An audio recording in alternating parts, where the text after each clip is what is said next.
I think the mistake comes when we are doing the shadow work and walking the inner labyrinth and letting go, releasing, and we're just like, okay, it should be good now. Like, we should just be there. But if we never step into the new identity, the new state, right? If we are not acting as that one, moving fearlessly, um, saying those affirmations. So once we do the release and the shadow work, now the affirmations have a place to go. But the feeling of, like when on the racetrack, how they shoot the gun, if we're waiting for like a thing that says that, like, you have to embody it, you have to step into the state. So when Neville said, you don't create states, you don't destroy states, you just move in and out of them. And so the question is, why do we keep returning to self-doubt?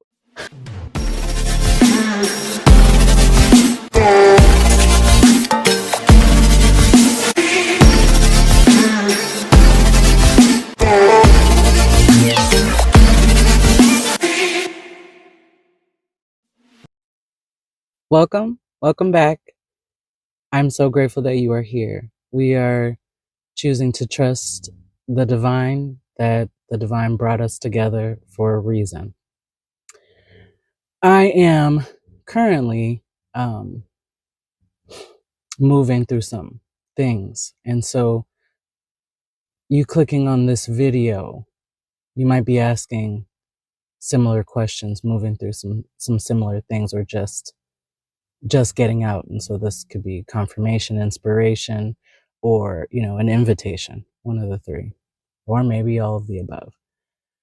So the question is, why do we keep going back? Right? We have been growing in consciousness, awareness. We have been spiritually maturing. We have reached, new levels of emotional intelligence, all of the things.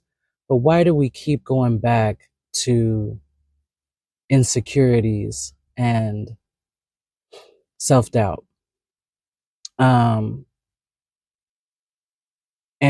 I was working through those things this morning, and what was revealed in that process is the truth about, let me back up. Neville Goddard, it came full circle. Something that Neville Goddard, if you are not familiar with him, beautiful resource, beautiful thing to get into. I believe that if this video has found you, you know exactly who he is. And he used to say that, he said that all of these states are just states of consciousness. You don't perfect a state just is, right? So poverty, you don't actually, how he saw it, and I was able to see this as true in my own experience, was that you don't move poverty into the state of wealth. Poverty is that state, and all these states are already created, right? They already exist, and we all have the ability to live within it, possess it, right? And so the actual real life scenario that I was going through, that I'm going through, is that I created a very vulnerable video recently, and it was absolutely liberating. But the moment that I turned it off, these thoughts came, and fear, you know what I'm saying? And so what I wanted to do this morning was neutralize that fear and do this, changing it, transmuting it into this fearlessness or this faith or this security. But that's not what You do. And even it's interesting, like even the concept of letting something go. If you, there's many ways to look at this, right? It's not right or wrong. However you conceptualize it, however it resonates with you, that's how it serves you. But this is what I did today, what I found to be the most true. Not a long time ago, when I started this YouTube channel a few years ago, I called it Self-Help Junkies. And Self-Help Junkies was about, um, you know, people who are on this evolution of self, but just like constant healing, constant transmutation, alchemizing, constantly rising and moving, and all that's good, all that's great. But going back to Neville saying, you do not change a state. Said another way, the one me in the state of self-doubt, of fear, of insecurity will never be the secure one, the faithful one, the self-believing one. Those are two different states. We only embody, right? And we move through them. We have a dominant state that we body, but we have the ability to move through all of them. We are not creating these states. They already exist. And we've heard this. We've heard them say, the version of you that has everything is here. The version of you who is experiencing great success, da, da, da, da, da, right? And we can look at it like that's something that we are not yet in, and like we need to figure out how to get over there. But what's really happening is that even with our, because of our assumptions and beliefs, we stay in a state like a house. And in the good book, it says, in my house, there are many mansions, right? These different states of consciousness, nobody is keeping us out of one state. No one is, you know what I mean? No one is keeping us stuck in any state outside of ourselves. And the way that we can, move things, one way is by, acknowledging past events, acknowledging limiting beliefs, recognizing in ourselves that that was where we once were. And now I'm no longer resonating with that version of myself. I'm no longer resonating with that version of who I was. I don't think that way. I don't believe, all of the things. And then in a sense, by coming to that understanding, letting go naturally happens when we choose a new state, when we choose to embody a new state. I think the mistake comes when we are doing the shadow work and walking the inner labyrinth and letting go, releasing, and we're just like, okay, it should be good now. Like, we should just be there. But if we never step into the new identity, the new state, right? If we are not acting as that one, moving fearlessly, saying those affirmations. So once we do the release and the shadow work, now the affirmations have a place to go. But the feeling of, like when on the racetrack, how they shoot the gun, if we're waiting for like a thing that says that, like, you have to embody it, you have to step into the state. So when Neville said, you don't create states, you don't destroy states, you just move in and out of them. And so the question is, why do we keep returning to self-doubt? Well, first of all, it's fine if you do, because you don't have to stay there. There is no key or anything, you know what I mean? There's no barriers or locks. You can move in and out of states at any point. The only reason why we don't think we can is because of those limiting beliefs. But if you already rectified that, you know what I mean? Sometimes you don't even need to do that. But in my case, I found it extremely beneficial and important that I did neutralize situations and past events and reframed and do all of the things.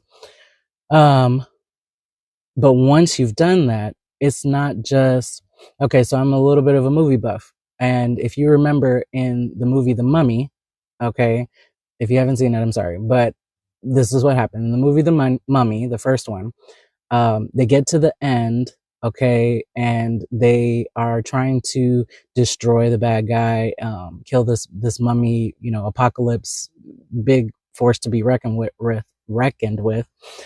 And they read from the book. They read this incantation, and it was like, you know what I'm saying? And and then when they finished the incantation, he didn't poof. He didn't disappear. You know what I mean? He was still there.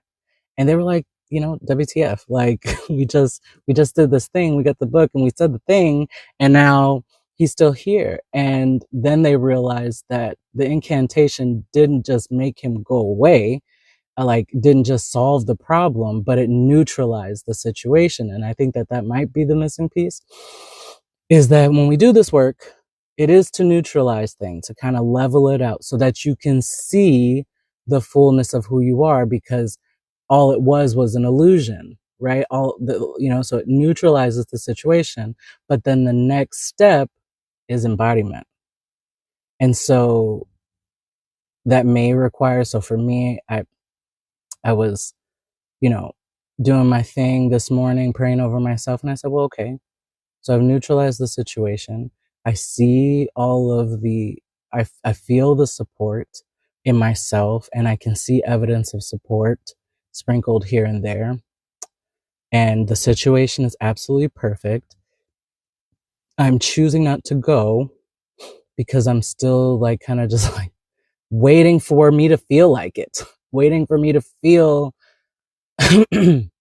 like the healed one. And it's kind of like no, now you gotta just um now you gotta move as that one. You have to embody it. You have to call it into being. So I did some affirmations. I was speaking to myself, and I said to myself, like, well, you know what, nothing is stopping me from saying I am whole and complete. Nothing is stopping me from saying I deserve the best. Nothing is stopping me from saying that I'm in the right place at the right time. And like I did that, and it kind of, you know what I mean? Kind of like Abraham Hicks, they have, what do they call it? Their rampages, right? Where it's just kind of like you're moving yourself vibrationally to the level or the frequency that you're ultimately trying to go. And then you're just living there, and then you're acting from that place, right? And so what I did for myself was, because I often anticipate, you know what I mean, objections, and I want to be, what's the word? Strategic. And so I just kind of prep myself that, like, okay, going through this process, I might have a noisy body. I have a brief history of some, anxiety, sensations, all that. And so I just kind of prep myself, by saying, well, you know what? I get to make the assumption. I get to assign the meaning of anything. I could easily, because, I'm anticipating a noisy body, a shaky nervous system. Okay. And I know that I am not that. And I know that that's part of the process. And I know that that's natural. Right. And so I'm just saying to myself, like, okay, well, you know what? I don't know if the glare is there. Oh, okay. The noisy body doesn't have to mean stop.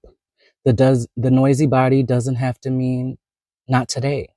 The noisy body can mean that I'm moving through it. The noisy body could be what moving through fear feels like. And so it could be a sign or a signal to my mind that I'm actually doing it right. I can choose that. Just like I have been choosing the other thing. And so, yeah, I just wanted to offer that, because, this is part of it. It's just like, you face your fear, and either they're realized, or it's not what you thought, and it's better than what you imagined. And yeah. So, yeah. So as far as the question is, why do we keep, well, yeah, let's get back to that. Why do I keep returning, or why do I keep feeling this fear, this doubt? Why do I keep giving into it? And that might just be that we don't realize, because of how fast it is, that we are choosing to embody that state. I want to say this in like the clearest way I've ever said it before. And maybe you already get it. And for those of you that do, comment, add to this, help us out. All the contributions. When we have the thought that says, this is too hard, it'll take too much time, I can't do it, it's nobody cares, all of these things, we are going like very quickly and believing in that thing. And so we are in the state of believing that we are incapable, that we can't handle it, we can't do it, it's not for us. And so you do not change it. You cannot change that state. The states cannot change. The states do not change. That is the house of insecurity. That is the house of insecurity. So what do? You can acknowledge it. There's no reason for you to be cutthroat or aggressive, or, you know what I mean? You don't need to be like, I banish you to the, because it's you. It's old you. It's, part of your old broken record, okay, from past lives and all of the things. But either way, it's, it's you. So since that's it, I just acknowledge it. That is a former state. That is what I used to believe. I'm no longer choosing that. I no longer resonate with the version of me that thinks like that and believes like that. There is nothing there for me. That is again, that's not for me. And then, you create your own little rampage, or find a rampage of your own, until you get to that level, and then you just move from there. And you just do that over and over and over again. There's nothing trying to hold you back. If anything, that part of you is trying to keep you safe, keep you in familiarity. And the beautiful part is that we are giving up control and certainty in exchange for a state that doesn't need it. We are giving up control and certainty for the state of self-belief. Because what good is control or certainty or guarantees if you have belief in yourself? If you believe in yourself, right?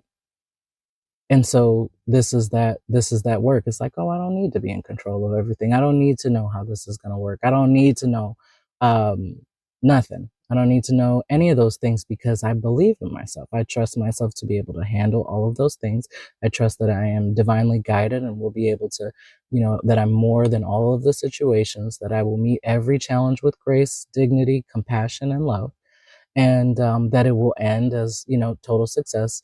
Every man is a golden link in the chain of my good. Every situation, a golden link in the chain of my good. Every adverse situation coming to me is not really an adverse situation, but an invitation, an invitation, an opportunity, a blessing, for me to see myself, express myself, all of the things. So I had it on my heart to share that today. And of course, your contributions are absolutely received and appreciated in the comment section. And I really do believe that we are doing not just better than we think, but doing a great job. And I ask the creator that this video finds you at the right time, doing all of the right things, even if it's feeling uncomfortable, and that resonance with your greatest good. The truth is you are the highest version of yourself right now. You know what I mean? You are that. It's just becoming clearer and clearer to you. The veil, the veil that blocks you from being able to know that it's getting thinner and thinner every single day, and you just keep coming. So I want to thank you so much for all of the work that you are doing. If you haven't heard it today, I'm proud of you. If you haven't heard today, you are loved. And, you know, this is, I'm really grateful that we can have this. If supporting this channel is on your heart, you know exactly what to do. Check out the description, check out other videos, and I want you to go and let something go, free somebody today, forgive somebody, forgive even if that's yourself. And yeah, I want you to come back, bring friends, and yeah, be well.